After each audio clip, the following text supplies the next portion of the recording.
Hey, first grade writers, it's Miss Klein, and today we're going to be working on finishing our character adventure stories that we started last week. Now, if you remember, last week in our writing, we introduced our characters and we also introduced the problem. Well, today we're going to be solving that problem.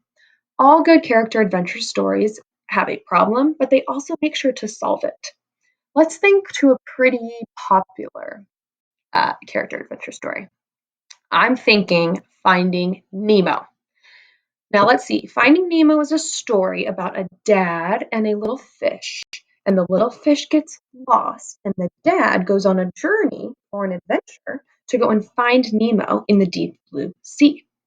Now, what if I told you that once Nemo got taken away, the story ended right there? Is that a good ending?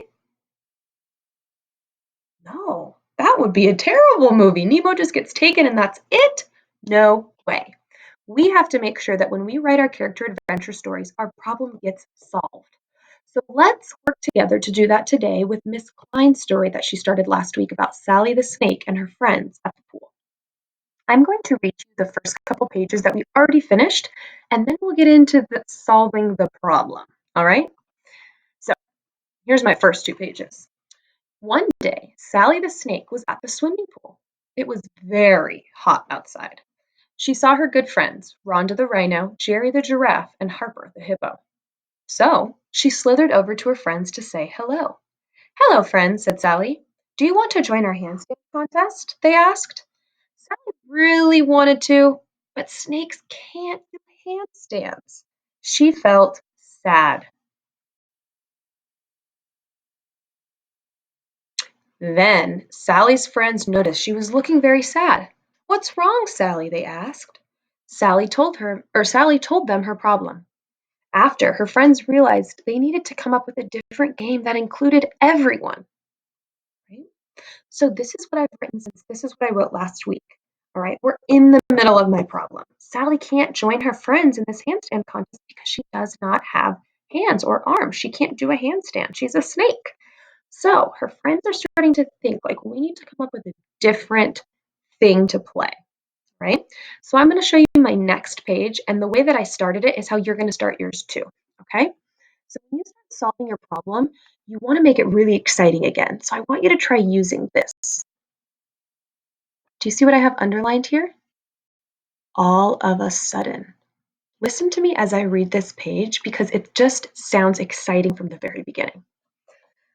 All of a sudden, Rhonda the rhino exclaimed, I've got it. We'll do a belly flop competition. Sally couldn't help but smile. She loved belly flop competitions. All right. So, what I want you to do is I want you to go back to your organizer and think about how you're going to solve your problem. You're going to do this on one page and you're going to start with all of a sudden. So, pause right here, write all of a sudden, and begin to solve your problem.